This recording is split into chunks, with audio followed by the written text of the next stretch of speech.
All right, what's up, fantasy book fans? This is Fantology. I am Steven with Ben, Jake, and Josh. And today, this is our weekly episode, or sorry, not our weekly episode. This is our monthly episode, special episode. And we started this last month where we are going to do a debate. So tune in for what that will be. We are also going to talk about our top three in fantasy. And this month, it is going to be top three sexy villains.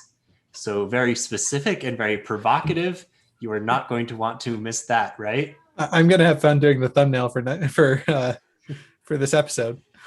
Yeah, please keep it safe for work with the thumbnail, Josh. I really wish Ryan were on this podcast. Oh my gosh. You would have some amazing entries. We need Ryan to do a special entry for this. Ryan is not here because he is soaking up the sun in Hawaii. So he's increasing his sexiness. Yeah. He's turning into his own sexy villain. And I will say, just as a shout out to Ryan, if he ever listens to this, he actually got a sunburn on his neck. But the reason why he got a sunburn was because he listened to the guidance to not use sunscreen because it damages reefs. And so he got some reef safe sunscreen, and it apparently did not work very well. So that's some Ryan trivia for you. So you saved the planet at peril of your own health? I guess the moral of the story. I guess that little marginal increased chance of getting skin cancer is worth it, but I don't know. We need to save the reefs, but save the reefs, absolutely. Back on the topic of this episode. So we're going to start with our debate. If you tuned in to last month's, you'll know that Josh and I are once again going to be teaming up for this side of the debate. We're each going to take one side of a topic. Josh and I probably got creamed in the debate of do fantasy book authors owe us works or not.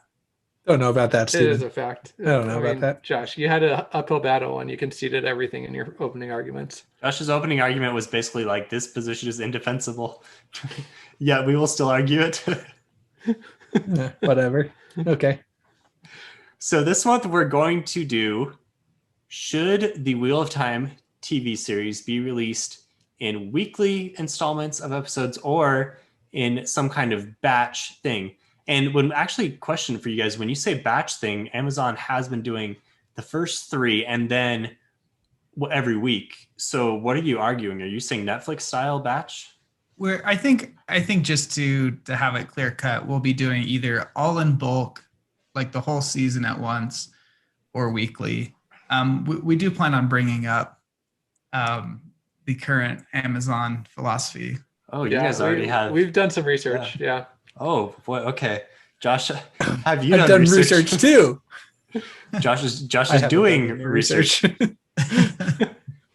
I mean, we've done research as young adults living in the streaming era, so I think we kind of know how. Nope, you guys do not know what you do not know. Okay. All right, well, Josh and I once again maybe getting creamed. Whatever, bring it on. All right, so let's get started. And we should say the reason why we're doing this is because last week at Comic-Con, Rafe announced that the showrunner, Rafe Judkins, announced that it was coming out in November. And there is a poster with Moraine kind of... The Waygate. Is that what it is? It's confirmed that what is it called? Like the text associated with the image has like a little blurb. And it mentions the alternative text. Yeah, and it specifically mentions a Waygate. Still not quite sure how I like that, and the Dusty Wheel did a whole thing on it with Nameless and Daniel Green, and I can't remember who brought this up, but there's no indication of like a leaf, and the whole idea that the Waygates, they're grown. So I'm hoping that's not the final look of them and it's just for the poster. Right. I think they answered that was the final look of them. I thought that was in the Q&A or something. The other theory it could be is, which the alternative text, if that's what it's called, seems to disprove, but maybe it's her leaving the Waygate, like on their way out. It's the other side of the Waygate? Yeah, so maybe maybe the Randland side of it looks more leafy. Yeah, could it just be the Waygate is now open and it's like in its portal form? Yeah. It's a minor detail. I'm disappointed, but Jake it's a has been minor overly thing. critical of every single Wheel of Time piece nugget we've No, gotten. I bring up things because People are much more critical than Jake. I mean, Jake's not getting after the acting and the casting criticism, right? Like, No, that's true. We're But it's like level-headed on that stuff. It's like the dagger. He's like, this looks like a Well, CW show. I'm really Yep. excited. Yep. I'm really excited to see it, but I'm also nervous for it, and I'm trying to just temper my expectations. I'm gonna watch it, and I'm gonna love that we have an adaptation of the Wheel of Time, no matter what. Okay. However, I'm just trying to point out I don't want it to be season 8 of Game of Thrones again. Where You have once to be again realistic at the about these beginning, yeah, you have to be realistic about this. So, I know. I still remember defending like so hard season 8 of Game of Thrones. as season 8 came out, I was like, I don't know, guys. This seems a little rushed. I don't know how they're gonna be able to do it all. They're like, oh no, they got it. And then so I'm just trying to steel myself for that possibility. Like I said, I'm really excited for it, and I'm sure it's going to be great. And like with that Waygate, wait, is it Waygate or Gateway? Waygate. Creative license. Like it's not a big deal. I think it detracts a little bit from the world building, but it's not a huge deal at all. Well, the thing is, it's like that's such a gray area because it's like it would be such an easy thing to include. You know what I mean? Like I get the fact that like Yeah. you're gonna change things where like okay, even like Tom's instrument changing to more of like a guitar type feel. Like sure, like you can make those changes because like there's some like deeper impact maybe, but to not just put like a leaf on something when it's clearly maybe like a maybe a day's extra work for props or something. I don't know. It seems Yeah, like that's something that they could have done. I don't know if it's a monetary thing or if it was a stylistic thing, hoping that it would attract more people with this visual style. I don't know. Not a big deal though. It's not going to affect the quality of the show, in my opinion. Yeah. So you mentioned Game of Thrones season 8, a weekly installment show. Let's kind of carry this over into the argument. Yeah, Are we going straight in to that? We We're are now going into the debate. Yes. No more news. Well, I mean, I think that's the news. Unless I was going to say the Dune trailer came out. Dune Full trailer. trailer. Okay. That's so you want to do a little more news. We previously in monthly episodes we'd done like heavy news. We'd kind of gone away from that just to do like a couple top news stories. Okay. But we could. I mean, if you want the to Dune talk trailer about is a top. It's a top. Okay, let's talk about the Dune trailer. It looks so good. Yeah, It looks amazing. so freaking good. I Steven, don't understand.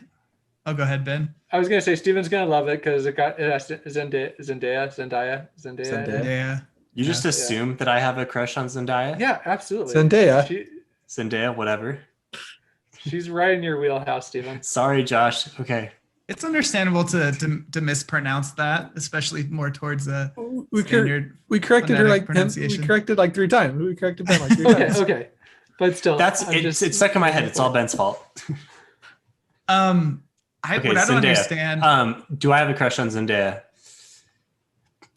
Probably. You will after this movie. I don't know. She's got like this thing sticking out of her nose. It's not the best look for her. She's gotta get this. Anyway, the trailer looks phenomenal. I think. Does. Yeah, it really does. It makes me wonder how they did not commit to 2 movies right away. Yeah. And I want how could they have not just filmed the second half with how much effort they've put into this? Like, seems like it would have been a no-brainer. Yeah, it But seems like they've kind of maybe tackled with all the COVID hurdles. It seems like they've tackled everything that would make the second part difficult, right? So Yeah. If this movie is as good as the trailer makes it look like it's going to be, and they don't do a second movie, that's like got to be one of the biggest outcry-worthy things. That's like the curse Justice of League Dune, times though. 7. I know. I feel like the reason why they wouldn't do it is because it doesn't get as much support, as many people are saying. Yes, if you're listening, go see Dune in the theaters like 5 times. Yeah. Anyway. Just buy the whole row so that you can just experience it all. That's right. And you can be socially distanced at the same time. It's a big win-win. You don't buy the row. You have to buy like two in back, two in front. Oh, yeah, one on sure. either side. You got to make a little square around yourself. Yeah. Uh-huh. All right. We can go to weekly episode. I think that's the main news. Yeah. Yeah, that's the big news. Any book news? I don't know of any. The Reckoner's book. Lux. Yeah, Lux. Lux. I finished Lux last night. Sanderson has monthly news. He has always got something. Yeah. So tell us about Lux. Sanderson has a book coming out every month. So but it was good. I mean, so if you don't know what Lux is, Sanderson has a kind of side project that he started about 10 years ago. It's called The Reckoners, and it's not like, it's more of a YA grade book series, and it's kind of like, I would say the thing it compares most to is The Boys, where you have like superheroes that are kind of like innately evil. But the YA like super it's like the PG version of Boys. Yes. Yeah. I think Boys premise, but Boys is like our Jupiter. Boys is like our Jupiter. What was that one Jupiter show? Jupiter Ascending or something. Rising. No.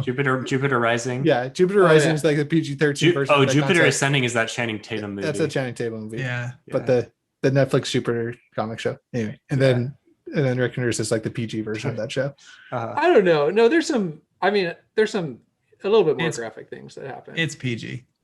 No. This book, the book I just read was not PG. Oh, I mean, if you were to actually depict things that happened in that book, it would be, I mean, it could be R. There's heads that explode. There's holes that open up in the middle of torsos. There's some decent getting stuff. edgy. Yeah. So anyway, well, it's co-written this time, right? It was co-written. I think Sanderson basically did the outline and maybe like wrote specific scenes or something, but I thought it flowed really well. It read like a Sanderson book, had a sweet twist at the end.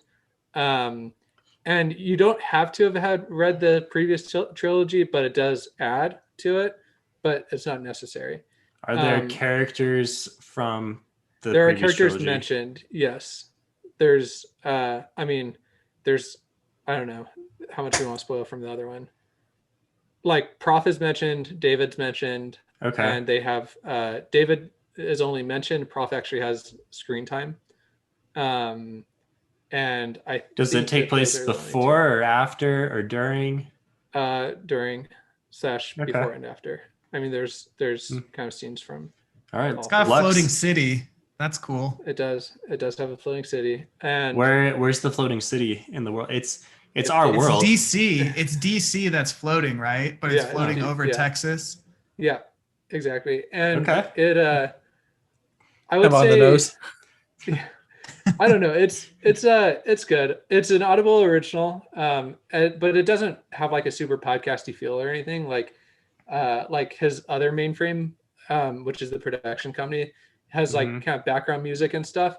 This one doesn't lean as much into that, and I think that he's planning on releasing like a hardcover of the book. Like the original.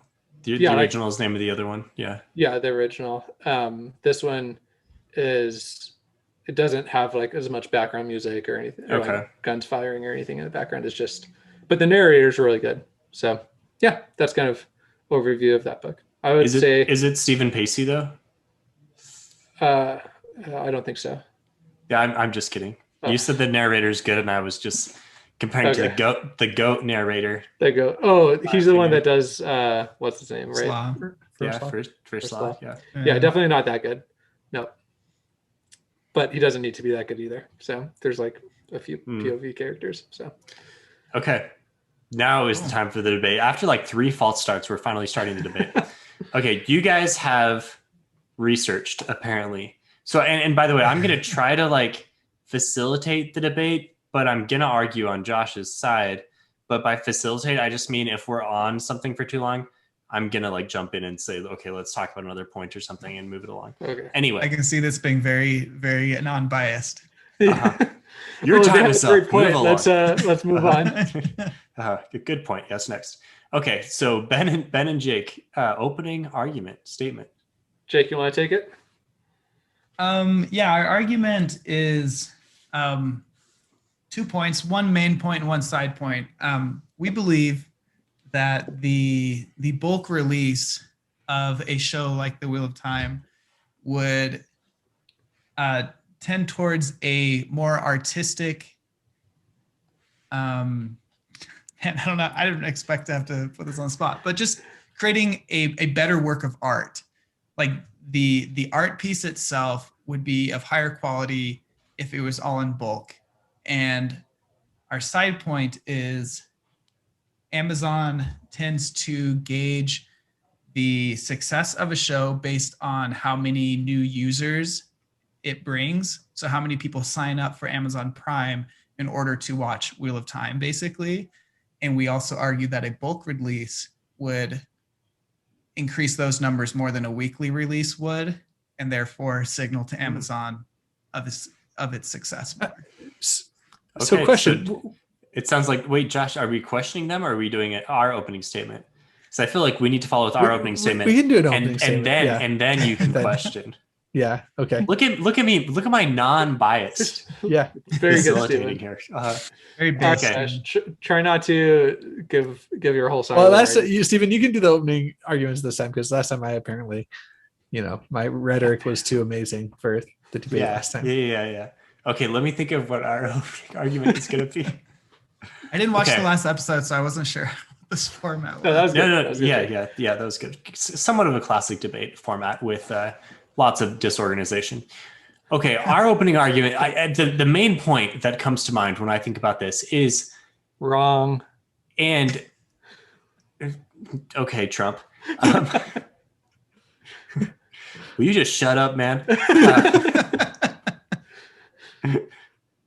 So I think this is what Josh was wanting to jump in and argue with you guys about right away. But what I would like to argue, and Josh, let me know if you have any more points you want to argue, but I think that a weekly release will in fact increase the popularity of the show more so than a bulk release. And I feel like it probably would have been nice if we had some numbers around this, but I feel like shows like Game of Thrones or like The Mandalorian, big Disney Plus success, that did the weekly release really got people talking, kind of raised the stakes from week to week as you were waiting for the next episode, and just seems like more fun to me. I would much rather have it be released every week where I can talk to you guys about like, oh, what'd you think about episode 1, et cetera, et cetera. If it all comes out at once, I'm going to binge it all and I'm not going to remember stuff from like the middle of episode 5. I'm going to be mostly thinking about episodes 7 and 8. So yeah, those are my reasons. Okay, so I think for me right now, my definition of success is that this show does well enough to ensure future seasons of the show, right?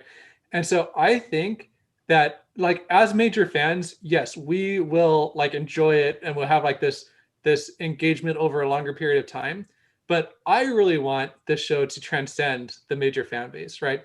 I've had several shows recently where I've just stopped watching in the middle because of the weekly release format. Like Mayor of Easttown, The Nevers, like those are all shows that like I would normally enjoy, but like it's just constantly waiting. I just lose interest. And I think that would be the case for a lot of kind of like people that have never heard of this that would just kind of binge it and really become fans had they been able to binge it all at once. So you're saying people are so trained to binge things that if they're not given it right away, they will lose interest no matter what it is? I mean, I think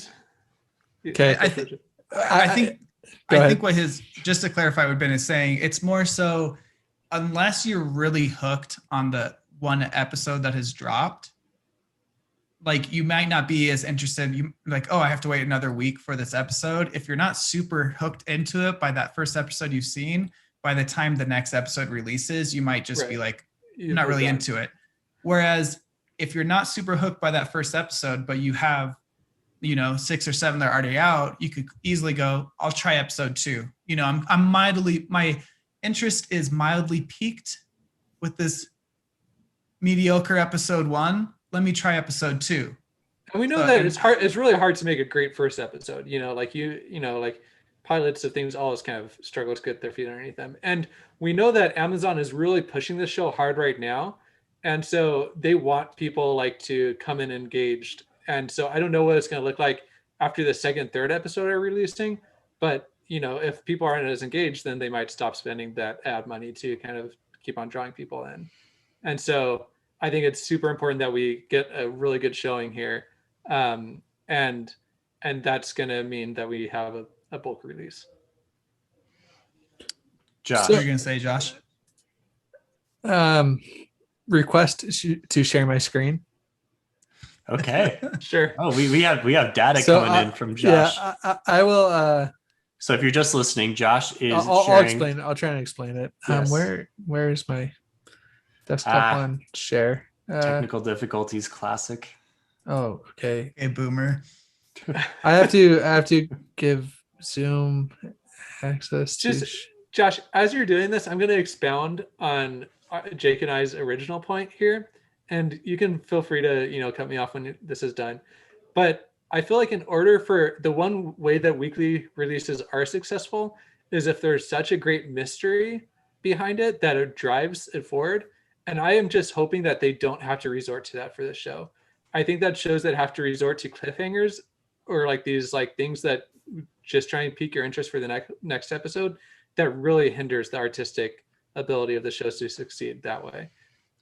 So like goes back to your opening, to Jake's opening statement. Right. So this is the reason why you think the artistic liberty will be compromised. Right. Exactly. Yeah. I think instead of having a story arc for the season, you have to make sure you have the necessary arcs for each episode. You have to make sure it ends in a way that, like you don't have to to next week. But it kind of funnels the creativity towards that mindset of, okay, how is this going to end to make people want to watch the next episode and be excited for the next episode instead of Well, I still feel like that is at a natural story arc. Okay.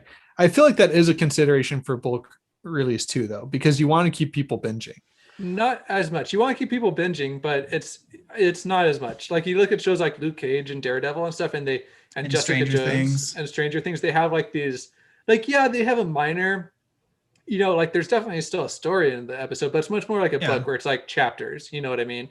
Like, yeah, the chapter might end on something that like makes you want to start the next chapter, but it's not a whole kind of plot. It's not a whole big hook thing, is what you're saying. Right. Yeah. Okay. Yeah. So I agree with you. I hope that they do avoid that. That's like my biggest criticism of Breaking Bad is that every episode felt like it had to end on a cliffhanger, and it just, I would watch like halfway through an episode and then halfway through the next episode because I felt like that's where the like natural kind of arcs of the episode went. But let me share with you some Google Trends. So now's the time for the sharing. Yeah, I think I got it worked out. No. Are you guys seeing my screen? Yeah. Yeah. Okay. We are, but we're right. not seeing Google Trends. Okay, Google Trends right here. Now here we are. Okay. So for viewers or listeners of the podcast, you can see that this is a Google Trends in the Forbes article, and there are two lines. One line is in blue, one line is in red. The blue line is the Witcher Google Trends, and the red line is the Mandalorian. So describing this chart, the blue line, it goes from November 2019 through like the ending of 2019. These are when both these shows were coming out. The red line has peaks, like, I don't know, 8 different peaks. It looks like when each of the episodes came out, it peaked. It looks cyclical. It looks very cyclical, yes, but is consistently a lot higher than the Mandalorian. Then the Mandalorian goes about, I don't know. You mean The Witcher? Or the Witcher jumps, shoots up and jumps and stays above the Mandalorian. However, I think if you're to take the area, the total searches, you would get more out of the Mandalorian. Yeah, you're saying you integrate. So we're gonna, we're gonna integrate over if both you integrate, curves. I mean, this isn't really a function. Like if you take the integral of these two functions, you would get a larger I had that same article that pulled up, Josh, and you're gonna use it for your I had the opposite. Yeah, Josh, you're really stretching there. To me, it looks like the area under the curve is greater for the Witcher, especially as it goes on. I mean, it really depends. It really depends what happens after. But wait, Josh, this is very different. Here's the thing: the Mandalorian transcended culture in a way that Witcher did not. Like everybody was talking about the Mandalorian because it just has such naturally a bigger fan base, right? So you can't. This is like apples and oranges. Think about you have one of the most popular IPs around, Star Wars, and this universally liked show, for the most part, like The Mandalorian was super well loved, and look at how high those peaks are. I mean, and then you're asking Witcher. Baby Yoda to compare to The Witcher. Yeah.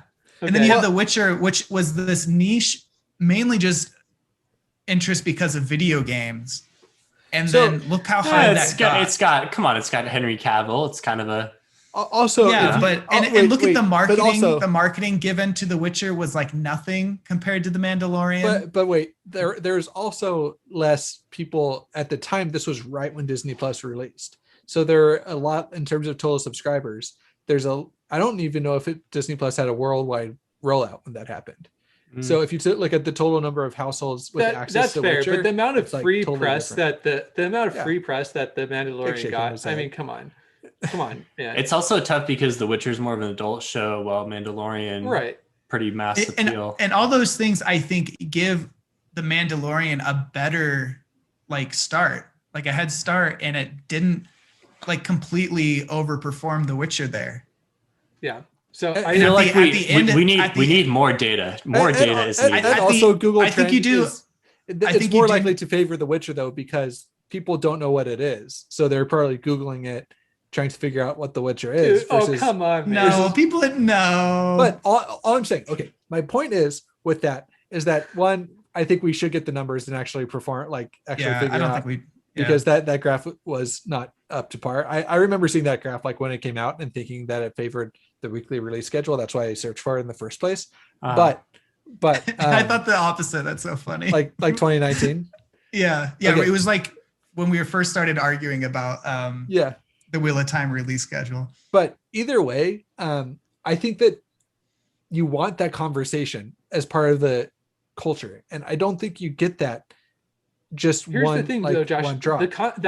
For example, Lost was one of the first shows that was widely theorized about online because it corresponded with the rise of online chat forums and stuff.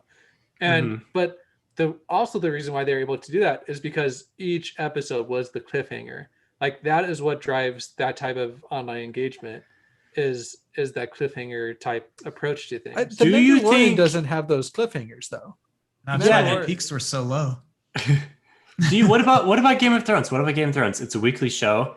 Do you think it had weekly cliffhangers that made the show suffer? I'm gonna say again, Game of Thrones reached a level of cultural awareness that is very rare. I don't think you can count on that. People were having watch parties. So sure, in this ideal world where Wheel of Time outperforms my wildest expectations, and we're getting massive block parties together to watch Wheel of Time, absolutely that should be a weekly. But you can always do that season 2.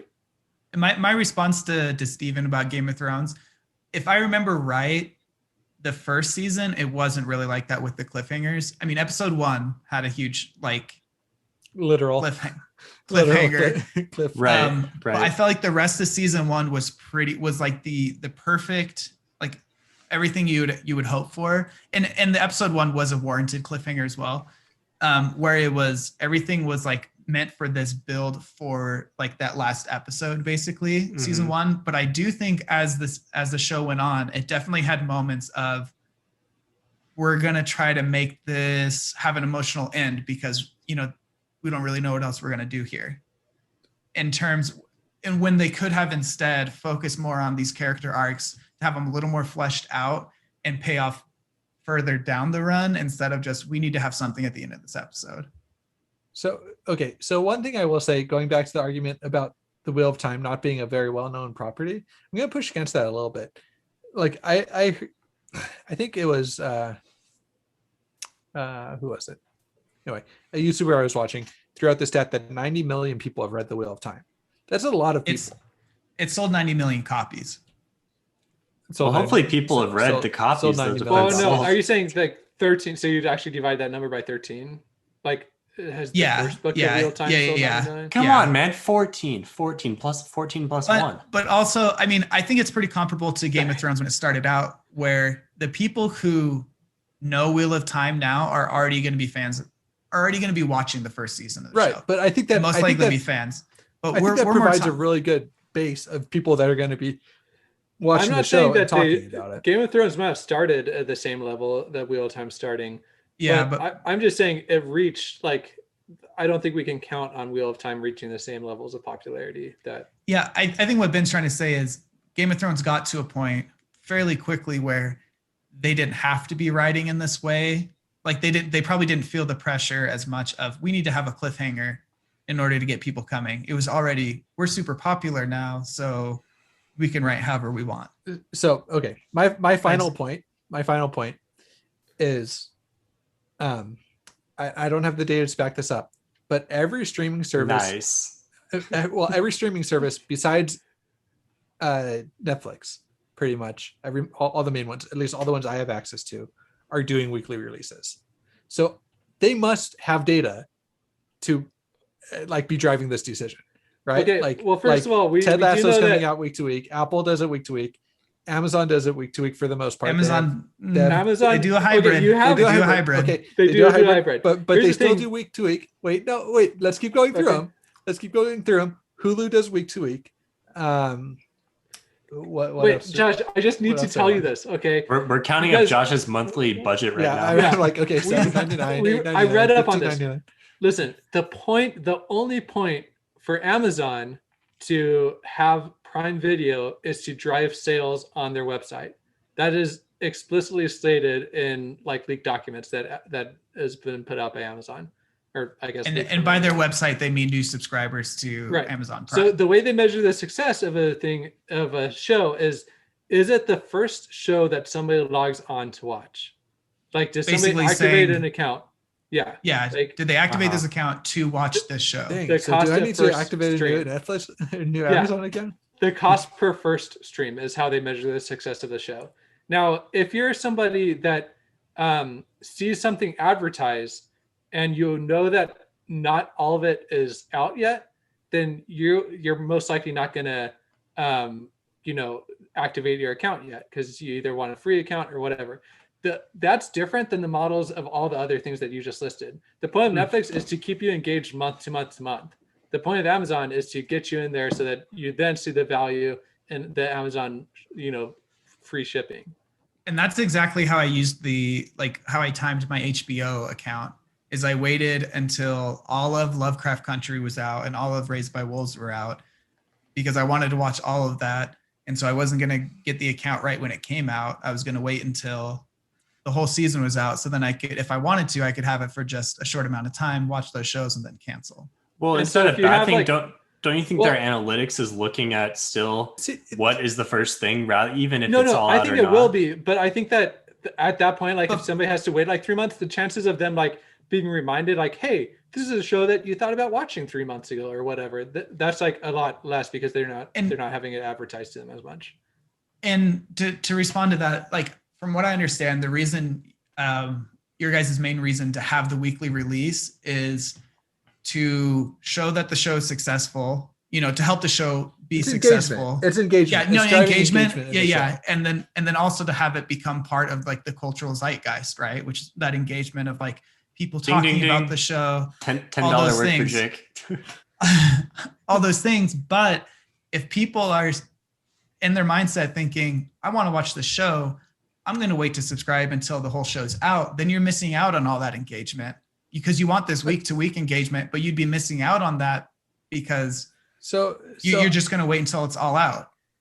Our argument is just saying, we're not arguing about the cultural engagement and all that week to week. What we're saying is in the minds of Amazon, what they're looking at for financial reasons is what is the first thing people watch when they subscribe, and people are more likely to subscribe to watch something sooner if the whole show is out, the whole season's out. And we do know that Amazon does that initial bulk where they release 3 episodes. And so they do know that people are kind of looking for that. So that sounds like, which is why I think they do that. Yeah. That sounds like a closing argument from Ben and Jake. And Josh is looking for a comeback. So Josh, let's hear our closing argument. I think that first argument is fine. I can't argue that that's their strategy. It seems like a pretty weird strategy because it's exactly the opposite for me. I have Amazon Prime and now I enjoy all the little perks that come with Amazon that's keeping me from canceling it. Like, you know what I mean? So I think the Prime Video is one of those little perks where I it's like keeping me hooked in, but it's not the main reason I have it. So I guess that's different for me, who's been a long time Amazon Prime subscriber. But the second point is, I think that's a pretty big disconnect between saying that people are more likely to subscribe if the whole thing's out. That might be how it is for you. I don't know if that's like I'm saying more likely to subscribe sooner. You're saying not subscribe in general. Just if you're going to subscribe, you would do it right away if the show is already out. So I don't think so. I think I don't think so for two reasons. One, I think a lot of the people that are watching it, like we've talked about, are going to be big Wheel of Time fans that are going to want to watch the episodes right away when they come out, and they're not going to wait till the whole season's out. And the second reason is because the people that have no idea about the show, that might just see an ad for it or a commercial for it or something, might assume the whole thing's out. They're not going to look in before they sign up when they see like this emotional commercial. I want to go watch that show. Let me sign up for the service. They're probably not going to check how many episodes are. Oh, come on, They're just going to sign up for that's it. That's every time I do. I don't think so. I think you might do that. I think you might do that. As I just used a perfect 100% I don't know the word. You can't defeat my argument that that's what I did with HBO, and that's my anecdotal evidence. But that's your anecdotal evidence. Plus, insurmountable. My anecdotal evidence is that there's a ton of TV shows where I thought the whole thing was out. I went on to watch it, and it was just the first few episodes were out. I didn't sign up for a service because of that, because I already have most services. But I went like The Nevers was a good example. I thought all the episodes were out. I got excited. I went on, and only the first one was out. I was a little bit disappointed, which is working against my argument. However, nonetheless, I guess we're more arguing for, not like the Wheel of Time fans are going to watch it anyways. We're arguing more for those like new people to get involved in it. And a counter argument, I have two anecdotal evidences now. So now my argument is twice as foolproof, is The Stand. I never watched The Stand because it was a new service I had to sign up for. And I was like, I'll just wait until they're all out and then I'll sign up and watch it. And then I just didn't even sign up for it because I forgot about it by that time. And I loved the book. And mic drop. Wait, can based I, on a book that Jake didn't sign up for because of a weekly release. The anecdotal evidence of Jake is too strong. Josh, you can respond. Plus Nevers, I end up not ever finishing the Nevers because it was weekly released. I just didn't care as much. I wasn't very engaged in it. So, all right. Dang, stunned. I think honestly, since we're ending, I think it does seem like as much as I argued against it for the artistic reasons, and then the side point for Amazon's financials, I think in order to create the engagement we want, I think a weekly release or the hybrid is what's going to be necessary. And I think they're going to do like the first 2 or 3 episodes, like they did The Boys, all at once, to kind of give people that cushion to get interested, and then hope they're hooked for the next few releases. Now that our debate seems to be at a wrap, with self-sabotage and arguments with no data and anecdotal evidence of being assumed indefeatable, is that what is the word? That's what I tried to say, but I don't think it's right. Yeah, unstoppable. So do we think that it is going to be the hybrid of 3? Almost certainly it's going to be the hybrid. Yeah. Plus 3 at the first week, plus 5. Is it 8 episodes? Yeah, it's 8 episodes, right? Yeah. Yep. Yeah. I think 3 and 5 would be a good, because then you still have 6 weeks, right, of engagement for it. And you probably wrap it right at the end of the year. Is that a thing that they try to do to, like, I don't know, around the holidays, people have more time to watch? I don't know. That's another thing that they talked about on the Dusty Wheel is Witcher comes out late November or early December. I can't remember. Yeah, sometime around then.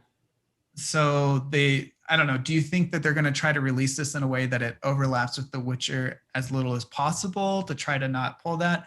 I don't know if that's really necessary, because to me, I'm not going to be like, oh no, a Witcher episode dropped today and a Wheel of Time episode watched today. What am I going to do? Yeah. I'm going to watch both. I'm going to watch twice as much TV as normal. It's a great day. This is a wonderful day. Yeah, I mean, as much as I would like them to your wife's push like, it I'm earlier, tired today. It's okay, hon. Go to sleep. You can go to sleep early tonight. Yeah. I mean, if they do think that might work in our favor to get the Wheel of Time out early November, like as soon as we could possibly get it. But I don't really see that as a drawback in terms of a customer. I just, or a guys, company. can you believe that it's like November? Like it is coming, you know? No, I'm Yeah. so excited. I know. 4 months, maximum of 4 months away, as we Yeah. record in late July right now. And to just kind of break the fourth wall, again, like to throw my 2 cents in there, as a fan, I am so excited to weekly, like to speculate, to like throw out podcast episodes, you know, every week. Like this is something I've been looking forward to for years. So I wanted to like have as much delayed gratification as possible here. Like, you know, in fact, I've held off on reading New Spring just because I'm gonna read it right like the week before the TV series. That's a good one. For whatever reason. That's a good one to read right before that. Because I think they're going to incorporate a lot of New Spring into the first 2 seasons. It's going to be, they're really going to play up Moraine and Rosamund Pike, obviously. So it probably will be more of her backstory. I wonder how much of New Spring we'll get in season 1. Yeah, that's probably a whole nother discussion. So anyway, yeah, that's kind of my stance on it. I do think that it would be like a tad better artistically if they didn't have to do week to week, but I think that they've written it knowing that they're probably going to do week to week, and so I think that they've probably made the best of that situation. But yeah, I don't think week to week, if it is week to week, I don't think that automatically means we're going to have that cliffhanger issue. I just think there's less pressure for that. But they're going to do what they're going to do, and it's going to be good. It's going to be entertaining regardless. Okay, Josh and I have won another debate. We are now 2-0. Maybe next month, guys. Let us know in the comments who won that debate. Yeah. Wonder, upvote it. Never mind. No. Upvote it no matter what. But I wish you could do like a poll in the comments. Yeah. Subscribe if you like Josh and I, like if you like Ben and Jake. So we know we'll get more subscriptions. We should put 2 comments on the video, one for team Ben Jake and one for team Josh Steven. And then whichever comment gets the most likes, that's how we determine who won the debate. Let's do it. All right. So the other half of these episodes is our top 3 in fantasy for the month. This is the thing we do every month on Twitter, where we invite everyone in the community, or anywhere really, anywhere on Twitter, on the internet, come and throw your top 3 at us for whatever the competition is for the month. We'll get you involved into a bracket style poll competition, and then we will have a winner. We will have an ultimate winner. So last month, the competition was top 3 animal companions, and the winner was Lion Crescent, and their top 3 were Hopper, Aslan from Narnia, and Angelo from Final Fantasy. I think this is a later Final Fantasy game that I haven't played. Final Fantasy is a great franchise. I did not really get into it as much once they went like full on 3D instead of just the bit graphics of the early video game systems. Anyway, so those are our winners, Animal Companions. And as noted, we will be doing this month top 3 sexy villains. So they need to be both sexy and a villain. Both of those are up for debate. You can debate the sexiness of the person in general, and you can debate the villain nature of the person in general. It's all on the table, and we hope you kind of have fun with this. And let's just kind of be sensitive. Let's sexy is kind of a loaded word, so let's not do anything that's going to be too what's the word? How do we want to say this, Ben? Yeah, I would say just don't do anything too controversial in terms of like having underage people, that you choose. Let's not we're not looking sexualize anything that's weird. Yeah, we're not looking to like end up on a like FBI watch list or anything here. Yeah. So just if you have like a normal fetish that feeds into your sexiness, that's okay. If you have a weird one, maybe just kind of censor it a little bit for this. Let's say a legal one, pretty much underage. No child, no sexualizing children. Okay, I think it's pretty much the limit that we have. Always a good thing to not. Always a good thing. Always a good thing. Yeah, this is just typical like rules of Fantology is that. Also, this video is definitely getting demonetized. Well, we're not. If we ever get monetized, And this vision will not be one of them Because we said sexy too much. because we're talking No. about. Anyways, So We said I not will- to do that. I will also say that this was inspired by our last winner, right? So True. Yeah. he was the one that told us, that gave us this idea. So I guess that might also be a tradition, is the winner of one poll gets to decide the topic. Yeah, if the winner wants to speak up enough and they've got an idea that seems like it'll work, we will listen. Yeah. So it's a good time. Okay. Sexy villains, who wants to start? I can I'll start. go. Oh, Jake, you can go. Jake got it. I really doubt I'm gonna steal anybody's this time. So starting off though, I'm gonna go Jaime Lannister. Nice. Well, I he was think- on my list. Oh, was he? You have stolen. Oh, my bad. First one's a steal. I think I don't know. He's just very good looking. That is like a key part of his personality, and he's pretty villainous. Number 2 is Good. Yep, good qualities for a sexy villain. He is good looking and he is a villain. so that's number 3. Number 2 is Gollum from the Lord of the Rings. Well, okay. Running around in that skimpy little Okay, Jake. outfit all right. that he's got. All right. Trying to- This is Trying to be This is Ryan weird. right here. This is is weird. This is Ryan. Well, I figured if Ryan wasn't going to be on, I had to channel some of his top picks. all right. I know what to watch for next Jake, time I watch okay. Lord of the Rings with Jake. I have to imprint this in my mind. So now whenever I need to get Jake like a white elephant gift, I'm going to search for like a fetishized version of Gollum and give it to Of him. just the loincloth. Get the loincloth. Specifically Gollum, not Smeagol. Smeagol's too normal. Yeah, go Gollum. Well, he's not really a villain. And then number 1, I'm going to do Tom Riddle, pre-rebirth as Voldemort. I think he was like described as like a really good-looking, charismatic person. I think I've always imagined him snake features to look kind of like that charismatic, like that type of person who's like the neighbors or like old grandmas would love them, and like, oh, there's no way he could be doing anything wrong, and like he totally. I mean, is it's doing literally what Tom Riddle did to an old grandma. something. Maybe that's why. I thought that, with the whole like teacup or whatever. yeah, the goblet. Yeah. Okay. Uh-huh. So those are my 3. Okay. Ben, you're following. You were up Okay. next. Okay, so these are actually legit picks, unlike Jake's middle one. Legit meaning So- you are sexually attracted to them. That's open for debate. So, number 1, Nethgala from the Lycanius trilogy. Good She one. was So- on my list too.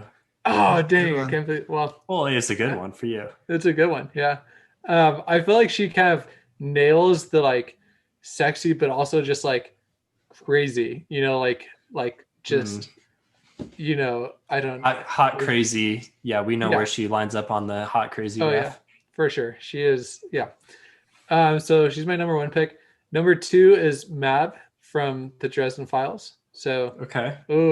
got it from Josh. Stole that one. There were a lot of Dresden Files because Yeah, most of the supernaturals are very sexy. Yeah, there's a lot of Dresden here. And then I'm going to do another one from Harry Potter with Snape. So, and you Okay. might argue as villainousness, but I don't think anyone can argue the villainous. I Oh, think he's a people argue villain. the sexiness. I don't know, man. I don't know. And I think they're pretty. Alan fair. Rickman. Okay, I'll give it to Alan Rickman. Alan Rickman, But the descriptions in the books, greasy hair. dude, come on. He nailing pulls that. it off. He He's pulls nailing off the that goth greasy vibe. hair. He's nailing that, like, just his The hook- aesthetic Doesn't he is have like very, a hook? Yeah. Uh-huh. yeah. So that's that is what I'm going with. Those are my 3 top sexiest villains. Okay. Josh, can I go? All right. I will go. I will start with. I can never rank 1, 2, and 3. Let's go number 3. I'm gonna go Dresden as well. I'm gonna go with Lara Wraith. I Ooh. think, the villain thing You could could argue the be, villain. you Yeah, could argue for sure. she's a little of a frenemy, but she definitely plays the villain at times. So, and sexiness, you cannot argue because she is described as like the most, I mean, most of the women Harry meets are described as the most beautiful woman ever, but Lara definitely. And okay, number 2, I'm going to go with, recent history. I'm going with Loki. And Ooh. again, maybe you could argue villain, but come on, Definitely a villain. early in Avengers, definitely villain. Definitely villain. Could be I think argued. I think the first episode of Loki really drills home that he is a villain, always will be a villain. Yeah. I mean, the TV series is more of a self-reflective journey as he tries to, accept who he is a little bit and maybe grow a bit, but still, solidly in the villain camp. And I don't think you can argue the sexiness either. He's a good-looking guy. Which leaves me with my number 1 villain, and this is going to be controversial, but I am going to go with Denna from the King Killer Chronicles. Oh. She is. I think you could read her as totally a villain, and I guess we can't get too into spoilers, but she sure causes a lot of trouble and a lot of heartache, really, for our guy Quoth. That doesn't mean that she's a villain. If Daniel Green were on here, he'd be saying Quoth is the villain in that relationship. He is an actual stalker. I think there are times where, from Quoth's perspective, she could definitely appear to be the villain because, maybe I'm struggling to argue this. Pre-recording, this seemed a lot more likely. So just because she doesn't actively return the protagonist's feelings makes her a villain, Stephen? Is that where we're going with? I think that it's more leading him on is kind of a villainous thing to do. Dang, she doesn't actively lead him on. Maybe I'm struggling to come up with this now. Doesn't she? Well, it's kind of, her backstory gets explained a bit. Maybe it's just the frustration as the reader where, you really want it to work out and maybe, they're kind of struggling. And we can't say too many spoilers for those who haven't read the series, but, it's a struggle. It's a conflict, and she's part of the conflict. So could she be a villain? Maybe. Basically, the level of sexiness of her is making up for the lack of villainousness. Yeah, she's sexy though. Quoth describes her as, to him, the most beautiful woman, but he does admit to Bass that she has some flaws, which I think is a really nice way to describe a woman you're in love with. So in that regard, she is quite sexy and someone that, I'm pretty invested in their relationship, clearly, and I hope they can work it out. But who knows when Doors of Stone will get published? And I don't know if I have too much. Little did Rothfuss know that their relationship would later become an analogy for a metaphor for the overall book series. Fans' relationship, won't they? Yeah, it's we need perfect. We need to do episodes. Yeah, we do. Yeah, we are, but we are lacking. This is my favorite. Name of the Wind is my favorite book. Here's Wise the Man's thing. Fear is quite good as well, but not quite. Fantology has done really good at not. We're pretty hipster with our books that we choose to review. We haven't gone all in on this. Like Steve Pickens of Sanderson and Rothfuss. I mean, we fanboyed way hard for Rhythm of War when it was coming out. Okay. Yeah, it's like 40 episodes. All right, I'm going to go because we're running out of time. My number 3 pick, surprising. No, I know you guys were all like probably thinking, oh, this is too easy. I'm not going to put it on here. Right. But Lanfear, Wheel of Time. Yeah. On the list, right? Yeah, for sure. Just pick up the slack. Another hot, crazy character. Another hot, crazy character. She's like, but it's with the really cool dynamic that she's like obsessed with a different like version of the character. You know what I mean? With I don't want to get into spoilers, but it's cool the way it's done. You know what I mean? Like it's kind of like with Nethgala, like there is reason which is why she is obsessed, and it's not like totally fake. It's not like she's just there, like out of evilness. Like anyway, okay. You gotta think Nethgala was inspired by Lanfear. Yeah, it's definitely Lanfear vibes. Number 2, I'm going with Randall Flagg from The Stand. And Wow. he's described in the book as being a super charismatic guy, got the black boots. Jake's squinting at me. Why are you squinting? I just don't know if charismatic equals sexy. Well, but also in the show, he's played by Alexander Skarsgård. Jake, don't dictate to Yeah. Josh. Jake, you're Gollum. Okay. Yeah, He asked. I didn't say anything. He asked. You squinted. I'm just grossed out with the thought of Randall Flagg. But continue. And again, in the show, he's played by Alexander Skarsgård, who is undeniably a sexy man. Can't get around Who's that. tell me more about Alexander's name sounds familiar. Who else is he? He may have been the clown in It, or maybe his brother was. I always get confused between he and his brother. He's in Tarzan. He's like the Tarzan in Tarzan. He's in Big Little Lies, as like the abusive husband guy. He's the Tarzan, and he is Tarzan. He's Tarzan. Okay, yeah. I've not seen Tarzan. Actually, I have seen Tarzan, but I was multitasking it, so I don't remember it. I don't think it was very good. I thought that Tarzan he's a good-looking guy. He is undeniably a good-looking guy. In a loincloth as well, so maybe Jake is interested. Yeah. That's how you pull off a loincloth, Jake. Okay. Number 1 is Bellatrix Lestrange. Ooh. Going for also Lestrange. Lestrange. That's my headcanon is Lestrange. Okay, but it might have something to do with that Helena Bonham Carter is the actress, and she's attractive. In the book, she is definitely not attractive though. That's just. I don't know if she's unattractive in the books. She's got that crazy vibe going for her. She's got that crazy vibe.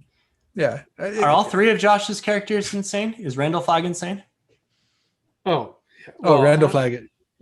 Yeah, he's insane. Yeah. Yes. Yeah. Yes. Okay. He's insane. Is he insane, or is he the incarnation of insanity? I don't know. Yes. I don't know. With 3 insane characters. That's like asking if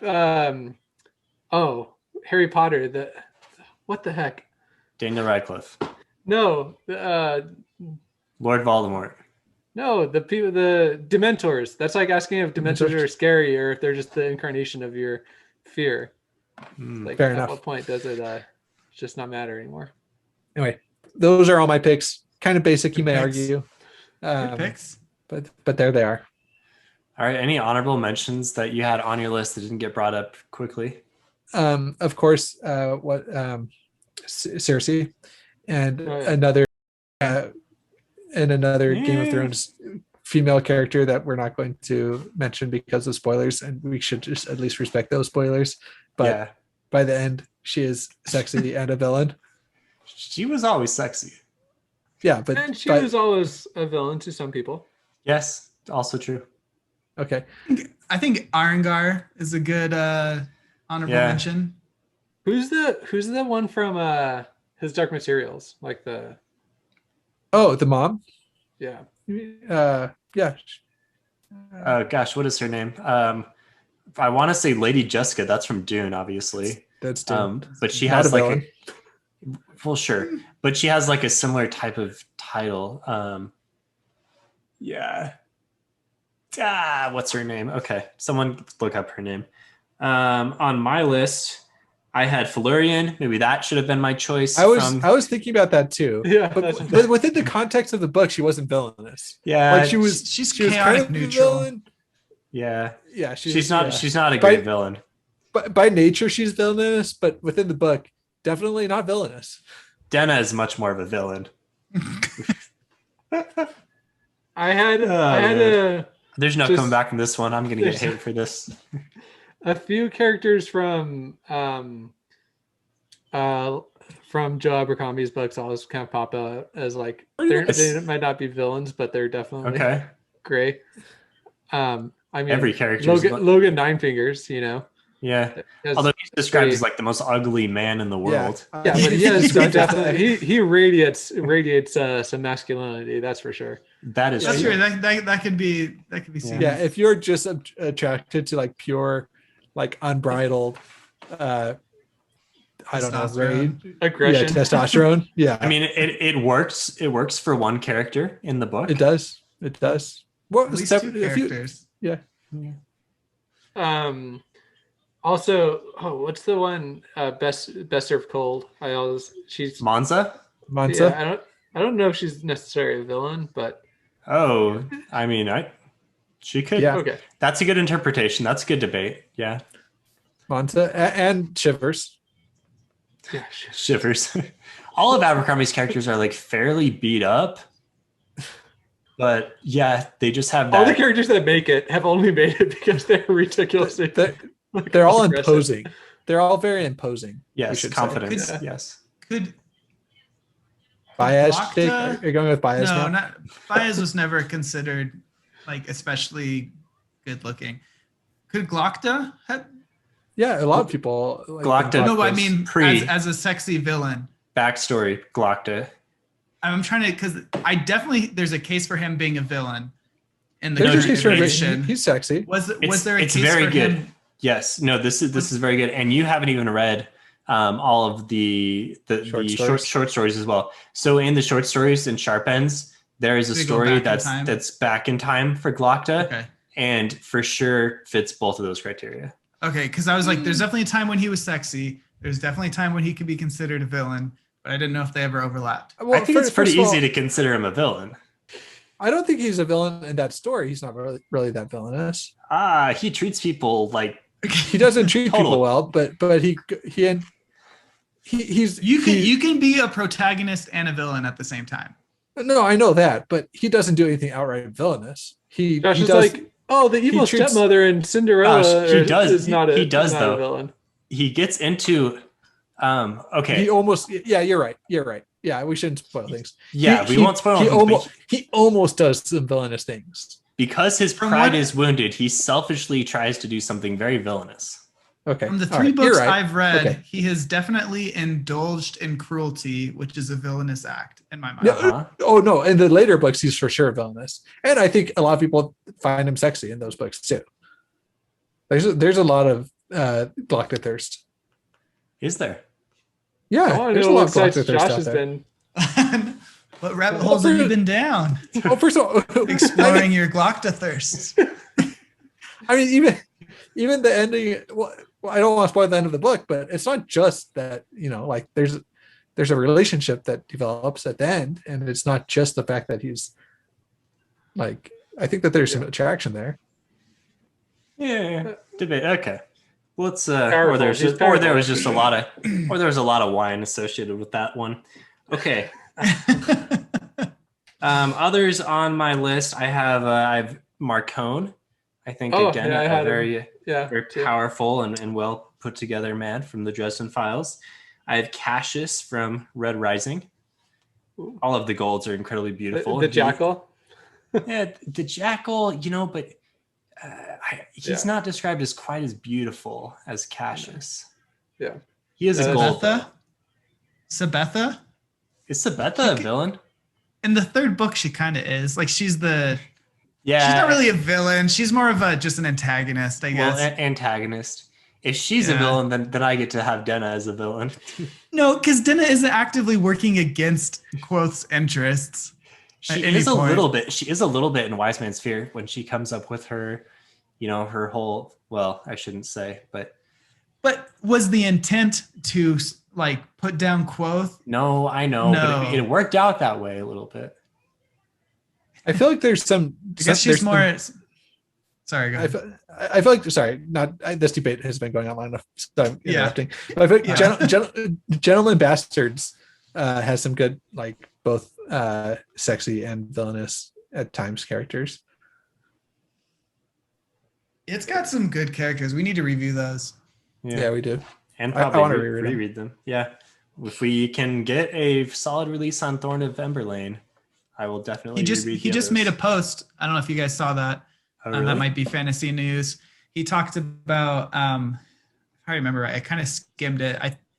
From what I understood, someone was posting it to Reddit that wasn't him. It was like they copied it from a post he made, but basically talking about going on some new medication to help with his routine to be more productive or something. Okay. So it was a really good post though. Good. So wish him the best. Yeah. I'm hoping for some good mental health around that. I'm just a little confused because I know the book is done. Like he has posted a picture of the manuscript, and it's like all of the pages. I mean, so is Rothfuss. So maybe that's there's a pretty infamous picture of that with yeah. So there's a similar one for Thorn of Emberlane, but I thought it was like actually turned in or something. I don't know what the deal is. Also, our recent reading of what's his face, King of Thorns and Prince of Thorns. Yeah, George. Yeah. I am George. I'm sure there's plenty of George Thurston. He is a villain. Yes. And there he is too. I don't know if he's described as sexy in the books, but I don't know. Yeah. Do you have time, Stephen? Do you want to talk about the negative review of the month?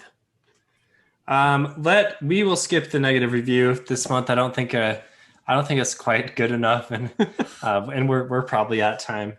So thanks for tuning in. Let us know who your sexy villains are. Let me know why I am wrong. I'm already regretting my Denna pick. That was I apologize. I legitimately love the books, but I maybe was just trying to go for a little too much there. Anyway, the month of August, this is August upcoming, will be sexy villains. We'll run that on Twitter, so just respond to my call for entries there or DM us, whatever. And then by the end of the month, we will have a winner. I'm just going to put it out there so that nobody gets mad at us. Be a little bit careful of spoilers. Like the one maybe I talked around. Like I know that Twitter is dark and full of spoilers, but just be a little bit careful. I'm just going to say that. Yeah, for sure. And make sure you let us know in the comments who won the debate. Yeah. Yeah. I mean, we already know, but I think we do too. Yeah. Okay. If you like Phantology books, you can find more at www.phantologybooks.com, and you can support us at Phantology or at patreon.com/phantologybooks. And if you want to talk with us, you can do that on Discord, where we have a thriving community of 200 plus members with lots of daily posts and conversations. So hop on there and we'll talk about whatever books you want. Give us your recommendations. Tell us where to go with the show. We're definitely open to all that type of stuff. Yeah. And I'm just going to say, look, if you're like a podcast listener and you haven't subbed on YouTube, we're trying to get 150 more before the end of the year. So let's, just give us that subscribe on YouTube. Yes, please do. All right. Thank you so much, guys. Let's see what's our call out. I guess, watch. Thank you all you sexy villains out there. Keep tuning in. Watch for men in loincloths and let us know if they're villainous, because we're going to be interested. All right. Okay. See you later. Thank you for tuning in to another episode of Phantology. If you'd like to let us know your opinions on all things sci-fi and fantasy, join our Discord. Invites are in the episode descriptions below. If you'd like to support the show, like these fine folks here, you can do that at patreon.com/phantology_books. Patrons get early access to new episodes, exclusive postings, and exclusive Discord benefits. But of course, just listening and watching and sharing with your friends and family is support enough. Journey before destination all.